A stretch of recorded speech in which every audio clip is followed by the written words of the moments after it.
ক্লাসটি শুরু করার পূর্বে আমি তোমাদের আমার একটা কোর্স সম্পর্কে বিস্তারিত বলি।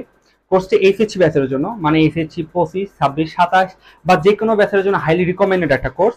এই কোর্সটি কিন্তু ফুল সিলেবাসের উপর ভিত্তি করে। তো কোর্সটি কি কি? মিশন ইউনি, যেখানে তুমি ডিইউ এবং জেইউ পাবা। মিশন ইউনি 2.0, যেখানে আরইউ এবং সিইউ পাবা। এবং মিশন এগ্রি, যেখানে তুমি সকল কৃষি ভার্সিটি পাবা। তো কোর্সগুলো কিভাবে সাজানো আছে? এখানে তুমি বিগত 20+ বছরের অধ্যায়ভিত্তিক প্রশ্ন ব্যাংক সলভ পাবা। মানে ভাইয়া, ধরো ঢাকা ভার্সিটির ভেক্টর অধ্যায় থেকে বিগত 20+ বছরের যে কোশ্চেন গুলো আছে সেগুলো আমি তোমাকে সিকোয়েন্স আকারে সলভ করে দিব।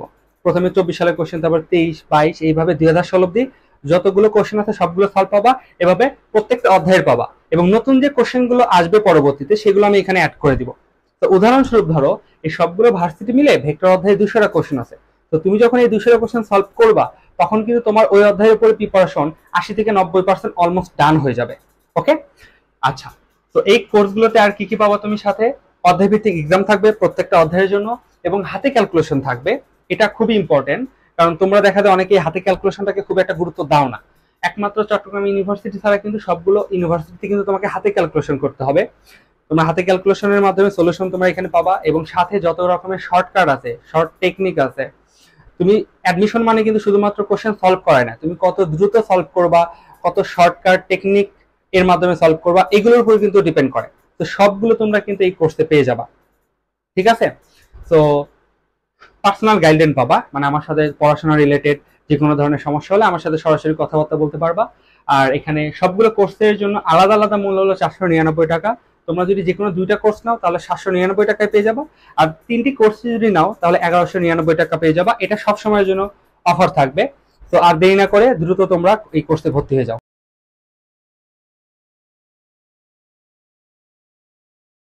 ইম্পর্টেন্ট টপিক নিয়ে আলোচনা করবো। এটা হলো কোথায় লব্ধি প্রাবল্য অথবা বল শূন্য হয়, অথবা নিরপেক্ষ বিন্দু কোথায় পাওয়া যাবে। এই টাইপের প্রশ্ন অনেকবারে আসে। এমসিকিউ বলো, অ্যাডমিশন বলো, অথবা তোমার সৃজনশীল বলো, সব জায়গাতে এই প্রশ্নটা আসে। তো প্রাবল্যের সাথে আবার ভাই এখানে বল কেন আসলো? কারণ ওই যে একটু আগে আমরা বললাম এফ ইজ ইকুয়াল টু কি, ইউই। তাহলে লব্ধি প্রাবল্য যদি আমরা বের করতে পারি তাহলে আমরা লব্ধি বল বের করতে পারবো। এবং লব্ধি প্রাবল্য যদি শূন্য হয় তাহলে লব্ধি বল কত হবে? শূন্য হবে। খুবই সহজ হিসাব, তাই না? তার মানে এখানে লব্ধি প্রাবল্য বের করা যে কথা, লব্ধি বলও বের করা সেম কথা, অথবা নিরপেক্ষ বিন্দু বের করা সেম কথা, সবকিছু সেম কথা, রাইট? আচ্ছা, তো এই ক্ষেত্রে এই জিনিসটাকে আমি এইভাবে একটু তোমাদেরকে বোঝানোর ট্রাই করব। দেখো, সাধারণত এখানে আমাদের 2টা চার্জের কথা বলা হয়, বুঝছো? তো এইখানে আমাদের একটা চার্জ দিলাম, এবং আমি এখানে একটা চার্জ দিলাম, এবং এই যে সাদা যে রেখাটা দেখতেছে এটা হলো চারদ্বয়ের কি সংযোজক সরলরেখা। এবং আমি এই জিনিসটাকে 3টা ভাগে তোমাদেরকে বুঝাবো। কয়টা ভাগে? 3টা। আচ্ছা, এখানে 2টা গেল, আরেক পেজে আমি 2টা নেব, একটা নেব। তো আমি ধরে নিলাম এই যে এটা একটা চার্জ পজিটিভ, এটা এবং এটা চার্জ পজিটিভ, এটা বললাম নেগেটিভ, এইটা নেগেটিভ, আর এখানে হলো পজিটিভ নেগেটিভ আছে। এই হলো আমাদের 3টা টাইপ। এখন দেখো কোথায় লব্ধি প্রাবল্য শূন্য হবে। দেখো, লব্ধি প্রাবল্য শূন্য হওয়া মানে হলো আমাদের প্রাবল্য সমান, দুইটি প্রাবল্য আমাদের সমান আসবে কিন্তু বিপরীত হবে। মানে প্রাবল্য মান সমান ও বিপরীত, তাহলেই তো আমাদের লব্ধি প্রাবল্য শূন্য আসবে। যেহেতু ভেক্টর রাশি, ধরো আমি তোমাকে বললাম এইদিকে আমাদের একটা প্রাবল্য হচ্ছে 5, এবং এই দিকেও কত আসলো? 5। তাহলে দুইটার মান সমান, এবং বিপরীত মানে 180 ডিগ্রি কোণে আছে, তাহলে এটার লব্ধি কত আসবে? আমাদের লব্ধি চলে আসবে আমাদের 0। তার মানে লব্ধি শূন্য হওয়া বা নিরপেক্ষ বিন্দু বের করা, এসবের সবকিছু মানে একটাই, সেটা কি? প্রাবল্যের মান সমান ও বিপরীত হতে হবে। এখন দেখো, এই যে 2টা চার্জ আছে, এই 2টা চার্জের আশেপাশে আমরা 3টা বিন্দু কল্পনা করতে পারি। এই পাশে একটা বিন্দু হতে পারে, এই 2টা চার্জের মাঝখানে একটা বিন্দু আমরা নিতে পারি, এবং এই চার্জের বাইরে আমাদের এই 3 ধরনের কিন্তু বিন্দু নেওয়া সম্ভব, রাইট? আচ্ছা, আমরা 3 ধরনের বিন্দুতে টেস্ট করে দেখবো যে কোথায় প্রাবল্য শূন্য হওয়ার সম্ভাবনা আছে বা নিরপেক্ষ বিন্দু পাওয়ার সম্ভাবনা আছে। তো যেখানে আমরা লব্ধি প্রাবল্য বের করবো সেখানে আমরা কি দেবো? মনে হয় একটা +1। তো ধরো আমি উদাহরণস্বরূপ এই চার্জের এই পাশে একটা +1 কুলম্ব চার্জ দিলাম, এখানে একটা দিলাম, এই 2টা চার্জের মাঝখানে কোন একটা বিন্দুতে আমরা +1 কুলম্ব দিলাম। এটা ইচ্ছা মতো আমি নিচ্ছি। আগে আমরা বোঝার চেষ্টা করবো যে কোথায় প্রাবল্য শূন্য হওয়ার সম্ভাবনা আছে, লব্ধি প্রাবল্য। তাহলে দেখো, এখানে প্লাস চার্জ, আর এখানে এটা ছিল আমাদের এই বিন্দুতে প্রাবল্য বের করব, এবং এর আশেপাশে আমাদের ক্ষেত্র সৃষ্টিকারী চার্জ ছিল 2টা, এটা একটা আর কি এটা একটা। তাহলে এই যে আমরা যে টাইপগুলো পড়লাম সেই টাইপগুলো ছিল এখানে যে প্রত্যেকটা চার্জ হইতে এই যে প্রতিটি ক্ষেত্র সৃষ্টিকারী চার্জ হইতে ওই বিন্দু দূরত্ব, প্রতিটি ক্ষেত্র সৃষ্টিকারী চার্জের জন্য ওই বিন্দুতে প্রাবল্য। তাহলে আমরা যদি এই চার্জের জন্য এই বিন্দুতে প্রাবল্য বের করি, আমরা শুধু দিকটা নিয়ে আলোচনা করব। দেখো যে এই প্লাস চার্জ এই প্লাসকে এই দিকে বিকর্ষণ করবে, আবার এই প্লাস চার্জ এই প্লাস ওয়ানকে এই যে এই প্লাস চার্জ এই প্লাস ওয়ানকে এইদিকে বিকর্ষণ করবে। ফলে এই দুইটা দিক যদি একই দিক হয় তাহলে কোনোদিনও এখানে লব্ধি শূন্য আসা সম্ভব না, কারণ একই দিকে হয়েছে। তাহলে সেক্ষেত্রে লব্ধিটা বেড়ে গেল, আমি শূন্য পাইলাম না। শূন্য পাইতে হলে আমাকে মান সমান এবং বিপরীত হইতে হবে। আচ্ছা, এখানেও সেম, এই প্লাস চার্জ একে এইদিকে বিকর্ষণ করবে, এই প্লাস চার্জ একে এইদিকে বিকর্ষণ করবে। তার মানে এখানেও আমাদের শূন্য হওয়া সম্ভব নয়। বাট এই দুইটা চার্জের মাঝখানে যে কোনো বিন্দু নাও, দেখো এই প্লাস চার্জ একে এইদিকে বিকর্ষণ করবে, আর ডান পাশের যে আমাদের প্লাস চার্জ আছে এই প্লাস চার্জ এই বিন্দুকে এই পাশে বিকর্ষণ করবে। ফলে দেখো আমার দুইটা ভেক্টর রাশি বিপরীত দিকে আসছে। এখন বিপরীত দিকে আসা মানে যে শূন্য হবে তা না, বাট বিপরীত দিকে আসছে, এখানে শূন্য হওয়ার একটা চান্স আছে। সেই চান্সটা কিভাবে হবে? যদি এমন একটা বিন্দুতে আমি নিয়ে যেতে পারি যে এ কে ধরো 5 নিউটন পার কুলম্ব বলে কুলম্ব তড়িৎ আর কি প্রাবল্য দিচ্ছে, আবার এও কে 5 নিউটন পার কুলম্ব তড়িৎ প্রাবল্য দিচ্ছে, তাহলে সেই ক্ষেত্রে আমরা কি পাবো? লব্ধি প্রাবল্য শূন্য পাবো। তাহলে আমি এখন সম্ভাবনা নিয়ে কথা বলছি। তাহলে আমরা বুঝলাম যে দুইটা সমধর্মী হলে, মানে দুটা প্লাস হলে পারে এই দুটা চার্জের মাঝখানে কোনো বিন্দুতে আমরা প্রাবল্য শূন্য পাবো। সেম কাহিনী এখানেও, যে আমরা ধরো এখানে +1 কুলম্ব চার্জ দিলাম, এই দুইটার মাঝখানে কোনো একটা জায়গায় +1 দিলাম, এখানে আমরা +1 দিলাম। তাহলে কি ঘটবে ভাইয়া? দেখো এই মাইনাস চার্জ একে এদিকে আকর্ষণ করবে, এই মাইনাস চার্জ এই বিন্দুকে এদিকে আকর্ষণ করবে। ফলে এই পাশে আমরা কখনোই লব্ধি প্রাবল্য শূন্য পাবো না। ঠিক সেম ভাবে এখানেও পাবো না, কিন্তু এখানে আমাদের পাওয়ার সম্ভাবনা আছে। এই মাইনাস চার্জ একে এদিকে আকর্ষণ করবে, আর ডান পাশের যে মাইনাস চার্জ আছে সেই বিন্দুকে এই পাশে এদিকে আকর্ষণ করবে। মানে ওই বিন্দুর মনে মনে আমরা +1 কুলম্ব চার্জ ধরে নিছি। ফলে এখানে আমাদের কি লব্ধি প্রাবল্য শূন্য আসার সম্ভাবনা আছে। তাহলে আমরা এখান থেকে কি বুঝলাম? যে সমধর্মী হলে চারদ্বয়ের মাঝখান থেকে আমাদের লব্ধি প্রাবল্য শূন্য হতে পারে। আমরা কি সেই জিনিসটা বুঝলাম? আচ্ছা, তারপরে এটা কি বিপরীতধর্মী, রাইট? বিপরীতধর্মী। তো বিপরীতধর্মী ক্ষেত্রে দেখো যে আমি তোমাকে বললাম এখানে একটা চার্জ +1 কুলম্ব ধরলাম মনে মনে, এখানে একটা ধরলাম +1 কুলম্ব, এখানে একটা ধরলাম +1 কুলম্ব। এবার চলো টেস্ট করে দেখি আমরা প্রাবল্য কোথায় শূন্য হতে পারে। এই প্লাস চার্জ এই প্লাসকে এদিকে বিকর্ষণ করবে, রাইট? আচ্ছা, আর ডান পাশের যে মাইনাস চার্জ আছে এই মাইনাস চার্জ প্লাসকে কি করবে? আকর্ষণ করবে। তার মানে এখানে আমাদের প্রাবল্য শূন্য হওয়ার সম্ভাবনা আছে। আবার সেম কাহিনী এখানেও, এই মাইনাস চার্জ একে এইদিকে আকর্ষণ করবে, আর বাম পাশের যে প্লাস চার্জ আছে এই প্লাস চার্জ একে এইদিকে বিকর্ষণ করবে। ফলে এখানেও প্রাবল্য শূন্য হওয়ার সম্ভাবনা আছে, বাট মাঝখানে নাই। দেখো এই প্লাস চার্জ একে এইদিকে বিকর্ষণ করবে, এই মাইনাস চার্জ ওকে এইদিকে আকর্ষণ করবে। তার মানে এখানে প্রাবল্য শূন্য হওয়া সম্ভব নয়। কিন্তু আমরা দেখতেছি যে এখানে আমাদের আবার দুই পাশে প্রাবল্য শূন্য হওয়া সম্ভব, কিন্তু দুই পাশেও তো হবে না, যে কোনো এক পাশে হবে। এখন এই পাশটা কি হবে? আমি এই যে দুইটা চার্জ আছে না, এই দুইটা চার্জের মানটাকে একটার নাম দিলাম কিউ ছোট আর হলো কিউ বড়। মানে হলো দুইটা চার্জের মধ্যে অবশ্যই একটা চার্জের মান বড় হবে এবং আরেকটা চার্জের মান ছোট হবে। তো আমি এখানে ভাগ করে নিলাম যে আচ্ছা এটা একটা ছোট চার্জ, একটা হলো বড় চার্জ। তাহলে একটা কথা মনে রাখবা, ই সমান আমরা কি জানতাম? 9 গুণন 10⁻9 গুণন কিউ ভাগ আর স্কয়ার, তাই না? কিউ ভাগ আর স্কয়ার। আচ্ছা, কিউ যদি ছোট চার্জ আমি নেই, এই দুইটা চার্জের মধ্যবর্তী দূরত্ব কত? ডি। আমি কিউ ছোট চার্জ থেকে ধরে নিলাম x মিটার দূরে, প্রাবল্য হবে শূন্য। তাহলে এখানে কিউ ছোট চার্জের জন্য আর এর মানটা দেখো তো, কিউ ছোট, এর জন্য আমার এর মানটা কি হয়ে যাবে? কমে যাবে। আবার কিউ ছোট যদি হয় তাহলে সেক্ষেত্রে আর এর এই বিন্দুতে প্রাবল্য কি? আর x এর মানটা ছোট, মানে দূরত্ব আর কি বোঝাচ্ছি। আর তাহলে সেক্ষেত্রে x এর মান যদি ছোট হয় আবার ইটা কি হয়ে যায়? বেড়ে যায়, তাই না? আচ্ছা, আবার দেখো এখানে ই সমান যদি আমি 9 গুণন 10⁻9 অপরদিকে কিউ বড়টা হিসেব করি, আর এই পাশে বড়টা কি হইতো? ডি প্লাস এক্স চলে আসতো, তারপর স্কয়ার আসতো। মানে এই ক্ষেত্রে আমাদের কি হইতো? যে কিউ বড়, এই মানটা যেহেতু অনেক বড় হবে কিউ ছোট থেকে, তাহলে ই এর মানটা সেই কারণে বেড়ে যাবে। আবার অপরদিকে ডি প্লাস এক্স দূরত্ব বেশি, যার কারণে ই এর মানটা কমে গেল। ফলে দেখা গেল যে আচ্ছা, আমি যদি ছোট চার্জের বাম পাশে কোনো বিন্দু নেই, তাহলে আমার দেখা যাচ্ছে যে লব্ধি মানে প্রাবল্য দুইটার মান সমান আসা সম্ভব। কিন্তু আমি যদি ধরো বড় চার্জের পাশে মানে কিউ বড় এর পার্শ্বে এক্স দূরত্বে ধরে নেই, আমি এবার কি ধরবো? আচ্ছা, এই চার্জ থেকে, এই যে বড় চার্জ থেকে এই বিন্দুতে প্রাবল্য আমাদের শূন্য হবে। তাহলে সেক্ষেত্রে কি হইতো? সেক্ষেত্রে দেখো ই সমান 9 গুণন 10⁹ কিউ ছোট আর বড় হয়ে যেত। মানে কি? এই যে এবার এই চার্জ থেকে এই বিন্দুর প্রাবল্য, তার মানে ডি প্লাস এক্স হয়ে যেত ছোট থেকে। তাহলে দেখো কিউ ছোট, এর মান এমনিতে ছোট, ফলে ই হয়ে যেত ছোট। আবার আর এর মান বড়, ফলে ই হয়ে যেত ছোট। আর অপরদিকে আমাদের যে এই যে বড় চার্জ আছে না, এই বড় চার্জের জন্য কি হইতো? ই সমান 9 গুণন 10⁹ কিউ বড় ভাগ এই চার্জ থেকে এবার দেখো এই বিন্দুর দূরত্ব ছোট, মানে আমাদের কি আর ছোট আসলো।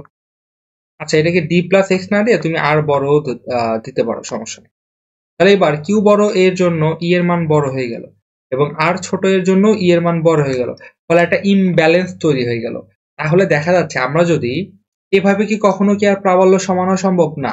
প্রাবল্য যদি সমান না হয়, বিপরীত হয়েছে ঠিক আছে, আচ্ছা আমরা বুঝতেছি এখানে এরা দুইটা প্রাবল্য বিপরীত, কিন্তু সমান্তর হচ্ছে না। দেখা যাচ্ছে যে আমরা যদি এরকম করি তাহলে আমাদের ইমব্যালেন্স তৈরি হয়ে যাচ্ছে। এই কারণে আমরা এই কাজটা করব না। আমরা কি করব? আমরা ছোট চার্জের পাশে এক্স মিটার ধরে নেব। আমরা ছোট চার্জে সবসময় কি করব? ছোট চার্জের পাশে এক্স মিটার দূরত্বে নিরপেক্ষ বিন্দু পাওয়া যাবে, এই জিনিসটা আমরা ধরে নিব। তাহলে আমি একটা সামারি এখন লিখে দিতে পারি, সেটা কি? যে সমধর্মী যদি হয় তাহলে সেক্ষেত্রে কি হবে? চার্জ দ্বয়ের মধ্যবর্তী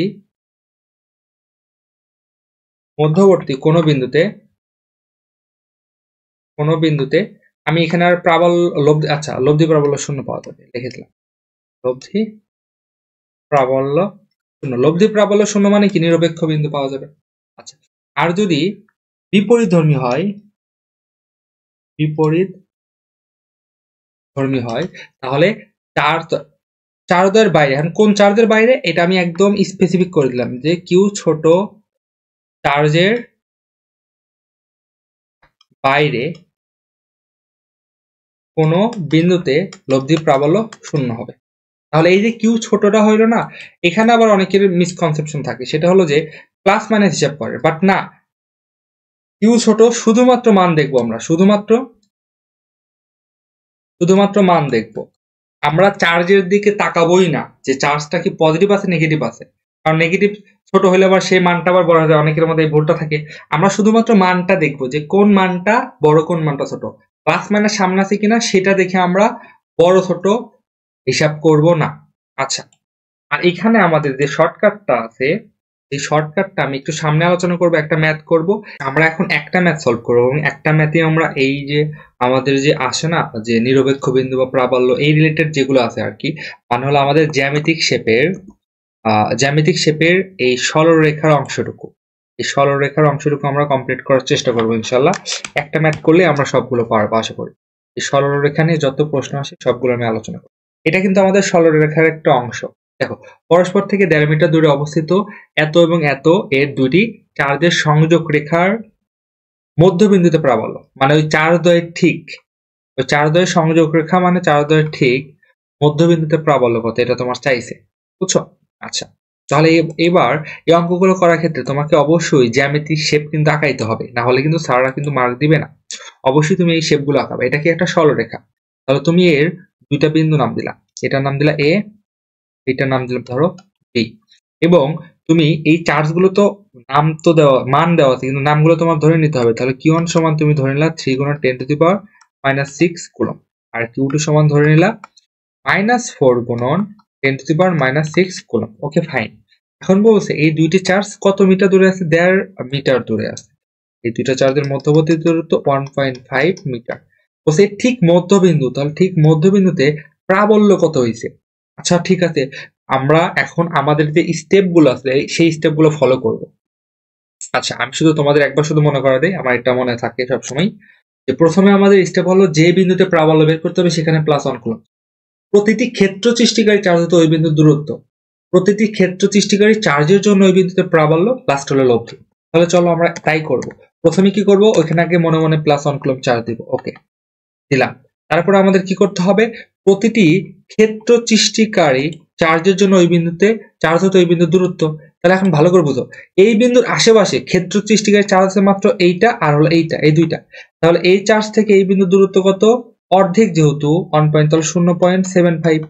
আবার আরেকটা চার্জের দূরত্ব কত, তোমার দূরত্ব আলাদাভাবে বের করে নিতেই হবে সামহাও। এটা কত, 0.75 মিটার, যেহেতু অর্ধেক করা হয়েছে, রাইট? আচ্ছা, দূরত্ব পাইলাম। তারপর কি ছিল, প্রত্যেকটি চার্জের জন্য ওই বিন্দুতে প্রাবল্য, এটা ছিল আমার 3 নাম্বার স্টেপ। তাহলে তুমি এখন এটা লিখবা যে Q1 চার্জের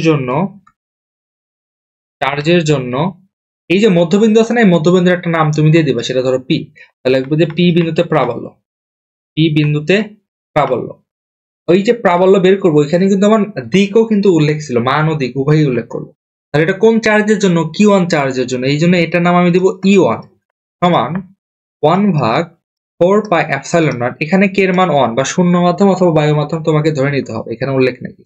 গুণন কোন চার্জের জন্য, Q1 চার্জের জন্য, তার মানে ক্ষেত্র সৃষ্টিকারী চার্জ হলো 3 × 10⁻⁶ ভাগ দূরত্ব কত, 0.75, তারপর রাইট। যা তোমাকে দিকও লিখতে হবে, দেখো তো এটা প্লাস চার্জ, এটা হলো মনে মনে +1। তাহলে একে কি করবে, বিকর্ষণ কোণ বরাবর, পিবি বরাবর, তুমি এবি বরাবর বলতে পারো অথবা পিবি বরাবর বলতে পারো, কোনো সমস্যা নেই। পিবি বরাবর একটু সুন্দর হয়, কারণ পি বিন্দুতে +1 কুলম্ব চার্জ ছিল, তাহলে ওইখান থেকে এটা ধাক্কাটা শুরু। তাহলে লিখবো যা পিবি বরাবর বরাবর। আচ্ছা, তারপর আমরা কি করবো, আরেকটা চার্জ আছে Q2, তাহলে লিখবো Q2 চার্জের জন্য পি বিন্দুতে প্রাবল্য E2 সমান 1/4πε0 গুণন, এবার আমাদের চার্জ কত, মাইনাস তো দিতে হবে না, তোমাদের কিন্তু আমি ওই প্রাবল্যর এখানে শিখেছিলাম যে এখানে আমাদের চার্জটা দিতে হবে না। তাহলে 4 × 10⁻⁶ ভাগ আমাদের দূরত্ব কত, 0.75।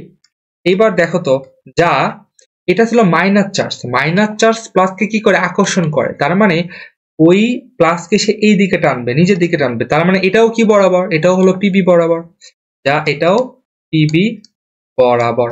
তাহলে দুইটার মান আমি কি করে দেবো, লব্ধি যেহেতু, তাহলে ইউনিট সমান, দুইটা যদি একই দিকে হয়, সেই ছোট্টবেলায় ভেক্টরে পড়ে আসতো যে দুইটার একই দিকে হলে মধ্যবর্তী কোণ 0 ডিগ্রি, তার মানে হবে দুইটার যোগফল জাস্ট E1 + E2।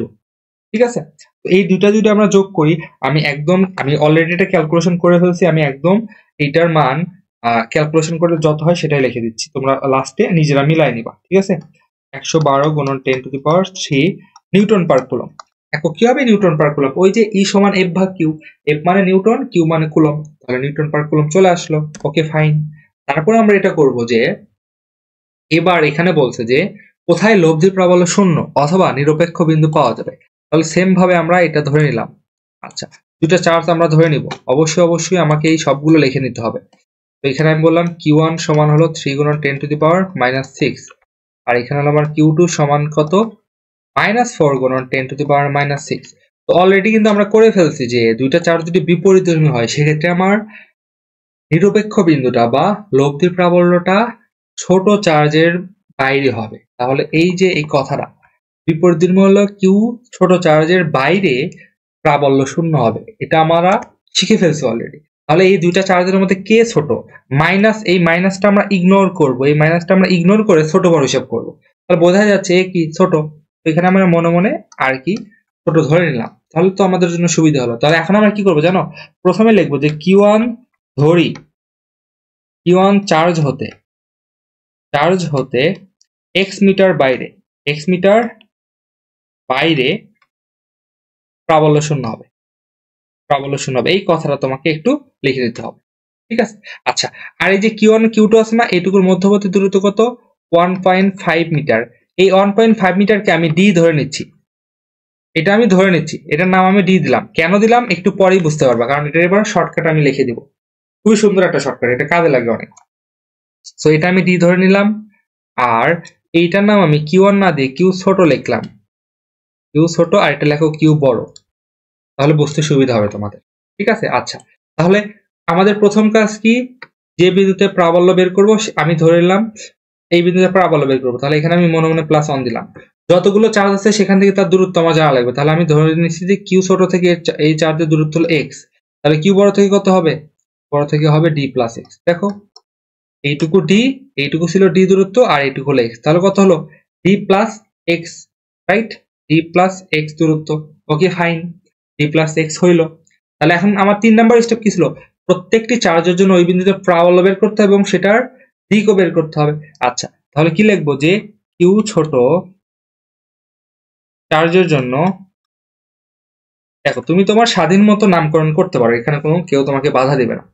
জন্য এই যে এবার হলো কোন বিন্দুতে প্রাবল্য বের করবো, এইখানে তো তোমার বিন্দুগুলো নাম দিতে হবে। সুন্দর করে এটার নাম দিলাম পি, এটার নাম দিলাম এ, এটার নাম দিলাম বি। আবার বলতেছি জ্যামিতিক শেপের অঙ্ক করতে গেলে তোমাকে অবশ্যই নামকরণ করতে হবে প্রত্যেকটা বিন্দু। চার্জের জন্য পি বিন্দুতে প্রাবল্য। ওকে, তাহলে কি আসবে পি বিন্দুতে প্রাবল্য? ই ছোট নাম দিলাম, ধরো এটা যেহেতু ছোট চার্জের জন্য, তাহলে কি আসবে? 1/4πε0 গুণন কিউ ছোট ভাগ এক্স স্কোয়ার। এইরকমই রাখো, কোনো মান বসাবো না, আমরা একদম মান বসাবো সবার শেষে গিয়ে, আগে একটু বোকা বানাবো। দেখো সেই বোকা বানানোটাও তোমাকে আমি বলে দেবো, সমস্যা নেই। আবার কি লিখবা? কিউ বড় চার্জের জন্য পি বিন্দুতে প্রাবল্য, এটা কি? তাহলে আসবে ই বড়, এটা আমি ধরো লিখলাম। আচ্ছা, ই বড় ছোট এটা দেখতে একটু বিদ করে লাগতেছে, তোমরা এটার নাম ধরো ই1, এটার নাম দিলে ধরো ই। এখানেও তো কিউ1 কিউ2 থাকবে, বাট আমি শুধু তোমাদেরকে বোঝানোর জন্য বলতেছি এখানে কিউ ছোট মানটা আর এখানে কিউ বড় মানটা, বাট পরীক্ষাতে কিন্তু তোমরা কিউ1 কিউ2 লিখবা। তো যেটা ছোট চার্জ হবে, মানে চার্জ হবে, সেখান থেকে তুমি এক্স মিটার ধরে নিবা, ঠিক আছে? আচ্ছা, তাহলে এখানে আমি কিউ ছোট বড় না ইউজ করে একটু কিউ1 টু ইউজ করি। তোমরা আশা করি বুঝতে পারছো যে কিউ1টাই হলো ছোট আর কিউ2টা কি বড়। তো এখানে লিখলাম কিউ1, এখানে লিখলাম কিউ2। আচ্ছা, তাহলে এখানে কি আসবে? 1/4πε0 গুণন কিউ, এটা আমি 1 দিলাম, কিউ1, এটা হলো কিউ2 ভাগ কি হবে এবার? ডি প্লাস এক্স তারপর স্কোয়ার। আচ্ছা, দেখো তো উপরেরটাতে আমি কি দিক দিছিলাম? না, দিক না দেওয়া একটা মারাত্মক ভুল, দিকটা কিন্তু আমাকে দিয়ে দিতে হবে। এটা কিউ1 যা কোন বরাবর? যা দেখো তো এই যে আমাদের এই চার্জের জন্য এইটা কি ছিল? পজিটিভ চার্জ, একে বিকর্ষণ করে কোন দিকে? এই দিকে, তার মানে এপি বরাবর, যা এপি বরাবর, তাই না? আর এটা কি হবে? যা এটা হলো ঋণাত্মক চার্জ, একে আকর্ষণ করবে কোন বরাবর? পিবি বরাবর, অথবা তুমি এবি বরাবর, যেটাই বলো না কেন, যা পিবি বরাবর। আশা করি এই দুইটা বের করছো। এবং লাস্টে আমাদের কি করতে হয় বলো তো? লাস্টে আমাদের লব্ধি বের করতে হয়, তাই না? তো লব্ধি মানে কি? লব্ধি মানে আমরা জানি যে বড় মাইনাস ছোট, তাই না? এক্ষেত্রে দুইটাই সমান। দুইটা সমান মানে কি? এই যে দুইটা সমান মানেই তো হলো আমাদের ই1 মাইনাস ই2, দুইটা কত আসবে? অ্যান্সার আসবে 0, মান আসবে 0। তাহলে এখান থেকে আমি খুব সহজেই লিখতে পারি কি ই1 সমান ই2, রাইট? দুইটা সমান ও বিপরীত ছিল, তাহলে এখানকার লব্ধি আসলো ই1 মাইনাস ই2 সমান কি আসবে? লব্ধি আসবে 0, যেহেতু সমান তাহলে 0 আসলো।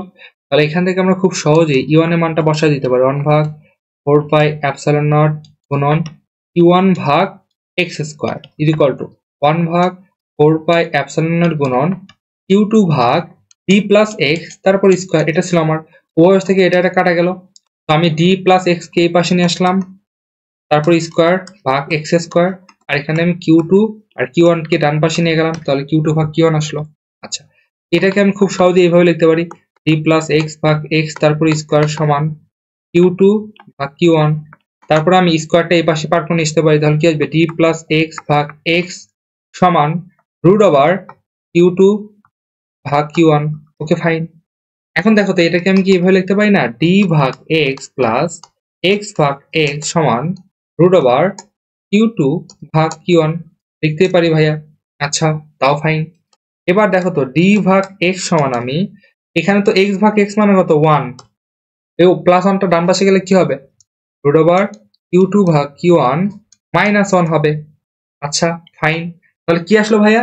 দেখো তো আমরা ফাইনাল কি বললাম, d ভাগ x সমান রুট ওভার q2 ভাগ q1 মাইনাস 1। এর নিচে মনে মনে কত আছে? 1 আছে। আড়াআড়ি গুণ করে দিলে আমরা কি পাবো? আড়াআড়ি গুণ করে দিলে আমরা পাবো হলো x সমান ডি ভাগ রুট ওভার Q2 ভাগ Q1 মাইনাস 1। এটাই হলো আমাদের শর্টকাট এইটার ক্ষেত্রে, বিপরীতধর্মীর ক্ষেত্রে। দেখো তোমাকে ডি এর মান দেওয়া আছে, কিউ এর মান দেওয়া আছে, এগুলো সব কিন্তু দেওয়া আছে। তুমি এখন যদি এখানে এই মানগুলো বসায় দাও, ডি এর মান কত ছিল 1.5 ভাগ রুট ওভার Q2 কত ছিল 4 গুণন 10 টু দি পাওয়ার -3, Q1 ছিল ছোটটা 3 গুণন 10, আমরা কিন্তু এখানে চিহ্ন নিব না, শুধুমাত্র মান নিয়ে কাজ করবো, বুঝছো? আচ্ছা সরি 6, এগুলো সব 6 ছিল, 6 মাইনাস 1, ক্যালকুলেশন গুলো কত আসবে 6.46 মিটার। সো এটাই ছিল আমাদেরই। তুমি যদি আগেই এই মানগুলো বসাইতে তাহলে দেখতে তোমার ক্যালকুলেশনটা অনেক বড় হইতো, বুঝছো? তো আমরা এইভাবে আরো, তুমি যখন যত প্র্যাকটিস করবা তুমি চাইলে পারে এই লাইন থেকে, যে এই লাইন থেকে তুমি চাইলে পারে এই লাইনে আসতে পারো, লাস্টের লাইনে, আর তোমাকে বলে দিতে পারবে না। আচ্ছা, তো এখন আমি তোমাকে একটু শর্টকাট নিয়ে একটু কথা বলে দিই যে এই প্রশ্নের শর্টকাট কি। এই প্রশ্নের শর্টকাট হলো আমাদের x সমান d ভাগ রুট ওভার -1, কিউ বড় আর এখানে হলো কিউ ছোট। এটা কখন হবে? যখন বিপরীতধর্মী, যখন বিপরীতধর্মী চার্জ যদি হয় তাহলে সেক্ষেত্রে এটা হবে। ডির পরিচয় কি? ডি হলো আমাদের এই কিউ আর কিউ এর মধ্যবর্তী দূরত্ব হলো আমাদের ডি, আর এক্স সমান ডি ভাগ রুট ওভার Q2 ভাগ Q1 প্লাস 1। এটা কখন হবে? যখন সমধর্মী, যখন সমধর্মী তখন হবে আমাদের এই সূত্র। এবং তোমাকে অবশ্যই মনে রাখতে হবে, তুমি যে চার্জ হতে x মিটার দূরত্ব ধরে নিবা, সেই চার্জটা, যে চার্জ হতে x মিটার দূরত্ব ধরে নিবা সেই চার্জটা সবসময় হরে থাকবে। আবার বলছি, যে চার্জ থেকে x মিটার দূরত্ব ধরে নিবা সেটা হরে থাকবে। যে চার্জ হতে x মিটার ধরবো সেটা কিসে থাকবে? সেটা হরে থাকবে, হরে থাকবে। সবসময় মনে রাখবে, এটা কিন্তু তুমি পরীক্ষাতে ইউজ করতে পারবে না সরাসরি, এমসিকিউ তে ইউজ করতে পারবে, এমসিকিউ তে আসে, লিখিত ইউজ করতে পারবে, কিন্তু লিখিত তোমাকে শুরু করতে হবে এখান থেকে শুরু করে শেষের দিকে এসে একদম ডাইরেক্ট শর্টকাটটা বসাই দে, তারপর তুমি মানটা বসাবে, আগেই মানটা বসাবে না, বুঝছো? আগে মান বসালে ক্যালকুলেশন অনেক টাইম লেগে যায়। তো আশা করি তোমরা এটা বুঝতে পারছো। এটাতে দেখবো তোমরা সব ম্যাথই করতে পারছো, কোথায় লব্ধি প্রাবল্য শূন্য হবে বা নিরপেক্ষ শূন্য হবে, নিরপেক্ষ বিন্দু পাওয়া যাবে, সবকিছু পাবা। তাহলে এইটা তোমাদের কাজ থাকলো। দেখো এবার কি বলছি, যে এত এর বদলে প্লাস, তাহলে দুইটা যেহেতু সমধর্মী তাহলে তুমি কি করবে জানো? ওই সেম ভাবে এইভাবে আঁকায় নিবা, এভাবে আঁকায় নিবা, দুইটা সমধর্মী হলে মাঝখানে কোনো বিন্দুতে প্রাবল্য আমাদের শূন্য হবে, এটা Q1 এটা Q2। তাহলে এখান থেকে এইখানে দূরত্ব তুমি x ধরে নাও, তাহলে এই চার্জ থেকে এইটুকু আসবে d মাইনাস x। তারপর তুমি Q1 চার্জের জন্য এটা যদি p বিন্দু নাম দাও, p বিন্দুতে বিভব প্রাবল্য পাবো হলো E1, Q2 চার্জের জন্য p বিন্দুতে প্রাবল্য পাবে E2। এটা বিপরীতধর্মী এবং সমান, যেহেতু নিরপেক্ষ বিন্দু বের করবো তাহলে E1 মাইনাস U2 সমান 0, বা এটাকে আমরা সরাসরি লিখতে পারি E1 is equal two U2, এটার মান সমান। এখান থেকে তুমি ক্যালকুলেশন করে শেষে কি পাবে জানো? x সমান d ভাগ রুট ওভার, এখানে যেহেতু Q1 চার্জ থেকে তুমি x মিটার ধরছো তাহলে Q1 আসবে নিচে, Q2 উপরে, যেহেতু আমাদের কি ছিল সমধর্মী তাহলে হবে +1, এটাই আসবে। 100% শিওর থাকো এটাই আসবে। করব রাজশাহী বোর্ড 23 প্রশ্ন। দেখো খুব সুন্দর একটা প্রশ্ন দিচ্ছে রাজশাহী বোর্ড 23। এখানে কি বলছে আমাদের গ নাম্বার বলছে গোলকদ্বয়ের সংযোগ সরলরেখা বরাবর নিরপেক্ষ বিন্দু। এই তো আমরা নিরপেক্ষ বিন্দু পেয়ে গেছি। এতক্ষণ যাবত আমরা কিন্তু এখনো সরলরেখার মধ্যেই কিন্তু ঘুরপাক খাচ্ছি। তো গ নাম্বার বলছে নিরপেক্ষ বিন্দু অবস্থান কোথায়। দেখো তো দুইটা চার্জ কি ছিল? দুইটা চার্জ ছিল আমাদের নেগেটিভ চার্জ। তো আমি চিত্র আঁকাই নেব আগে। এই চার্জ, এই যে দুইটা চার্জ আঁকালাম, এবং একটার নাম ছিল বড় হাতের Q1, তো আমি এটার নাম Q1 দিলাম। এটা ছিল -2.25 ন্যানো কুলম্ব, আর Q2 ছিল -6 ন্যানো কুলম্ব। Okay fine. এবং এই দুইটার মধ্যবর্তী দূরত্ব কত ছিল দেখো তো? এই দুইটার মধ্যবর্তী দূরত্ব কিন্তু, এই যে মধ্যবর্তী দূরত্ব মানে কেন্দ্র থেকে কেন্দ্র, যেহেতু এখানে একটা গোলক আকৃতি দেওয়া আছে তাহলে সেক্ষেত্রে কেন্দ্র থেকে কেন্দ্র হিসাব হবে। এবং এই কেন্দ্র থেকে কেন্দ্র দূরত্ব কত দেওয়া ছিল? দূরত্ব দেওয়া ছিল 2 মিটার, 2 মিটার, রাইট? আচ্ছা, এখন তোমাকে বলছে কোথায় নিরপেক্ষ বিন্দু পাওয়া যাবে? আচ্ছা, দুইটাই যেহেতু নেগেটিভ, তাহলে আমরা জানি সমধর্মী হলে মাঝখানের কোন বিন্দুতে আমরা লব্ধি প্রাবল্য বা শূন্য বা নিরপেক্ষ বিন্দু পাবো, তাহলে অবশ্যই সেটা মাঝখানের কোনো বিন্দুতে হবে। এই দুইটা চার্জের মাঝখানে 100% শিওর মাঝখানে কোনো বিন্দুতে হবে, এটা আমরা অলরেডি কিন্তু ব্যাখ্যা করে আসছি। তাহলে তুমি লিখবা যে কোনো চার্জ হতে, প্রথমে তোমার ধরে নিতে হবে, লিখবে যে ধরি Q1 চার্জ হতে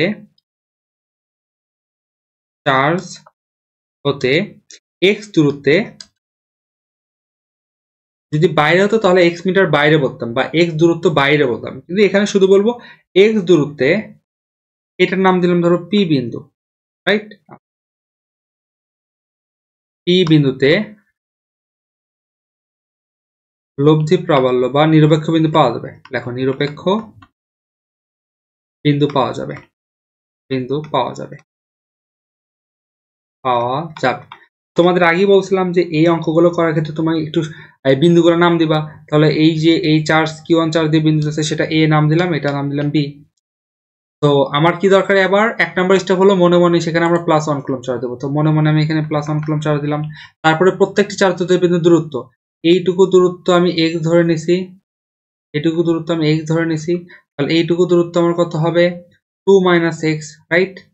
2 - x।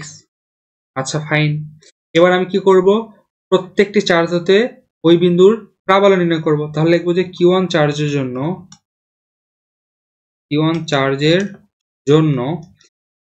P বিন্দুতে প্রাবল্য। তো Q1 যেহেতু, তাহলে এটার নাম আমি E1 দিলাম, সমান কি হবে 1/4πε0 গুণন Q1 ভাগ x², যা কোন বরাবর হবে বলতো? যেহেতু মাইনাস চার্জ ওকে কি আকর্ষণ করবে, তাহলে যা PA বরাবর, এই যে একে এই দিকে আকর্ষণ করবে, এই বিন্দুকে এই দিকে আকর্ষণ করবে, যা PA বরাবর। এবং আমি যখন প্রাবল্য লিখবো Q1 এর মান নেগেটিভ দেওয়ার দরকার নেই। আচ্ছা ফাইন, আমি এরকমই রাখলাম, P বিন্দুতে প্রাবল্য E2 সমান 1/4πε0 গুণন, এটা MCQ আসলে আমরা সরাসরি শর্টকাট ইউজ করতে পারতাম, তাই না? আচ্ছা, তাহলে এই ক্ষেত্রে দেখো তো Q2 চার্জ কত দূরত্বে আছে? d - x, এখানে d টা অ্যাকচুয়ালি 2 - x, তারপর কি হবে স্কয়ার, যা এই Q2 হলো নেগেটিভ চার্জ, একে আকর্ষণ করবে, যা কোন বরাবর হবে? যা হবে PB বরাবর। তো দুইটা চার্জ আমরা পেয়ে গেলাম। এবং যেহেতু বলছে নিরপেক্ষ বিন্দু মানে কি, এই দুইটা লব্ধি প্রাবল্য কি হবে? সমান হবে। তাহলে আমি দুইটা যদি মান বসাই দেই, 1/4πε0 গুণন Q1 ভাগ x² সমান 1/4πε0 গুণন Q2 ভাগ 2 - x, তারপর স্কয়ার 1/4πε0 কাটা গেল। তুমি তারপরে ডাইরেক্ট যদি ইচ্ছা করো তাহলে একটু না হইলে দেখা দিলা স্যার এইভাবে সিস্টেম দিয়ে দিবা স্যার Q2 ভাগ Q1। তারপর তুমি চাইলে সরাসরি লিখতে পারো যে x সমান d এর মানটা কিন্তু এবার আমি d ধরে নিই 2, তাহলে 2ই সরাসরি এখানে হবে 2 ভাগ √, কোন চার্জ হতে আমরা যেন x মিটার ধরে নিছি, দেখো তো Q1 চার্জ হতে, তাহলে Q1 কি হবে? হরে আসবে, আর উপরে কি আসবে? Q2, যেহেতু দুটো সমধর্মী ছিল, মাইনাস দুটো সমধর্মী, তাহলে কি হবে? +1। সো তুমি যখন মানটা বসে দাও 2 ভাগ √, Q2 এর মান কত ছিল আমাদের? -6 ন্যানোকুলম্ব, আর এটা ছিল -2.25। তো আমি ন্যানোকুলম্বকে ভাঙালাম না, 6 ভাগ 2.25 ন্যানো কাটা গেল, মাইনাস দেওয়ার দরকার নেই, আমরা ওইগুলো সব ইগনোর করব, এই রুটের নিচে কোনো মাইনাস আনবই না, সমধর্মী মানে হলো +1, ঠিক আছে? তো এখান থেকে আমরা যদি ক্যালকুলেশন করে আসবে হলো 0.76 মিটার। তাহলে বলবা Q1 চার্জ হতে এত মিটার, অথবা Q2 হতে 2 - 0.76 মানে হলো 1.26 মিটার দূরে, একই কথা কিন্তু Q1 থেকে এত মিটার দূর, Q2 থেকে এত মিটার দূর, ঠিক আছে? সো এটা হলো আমাদের এখানকার প্রবলেমের সলভটা।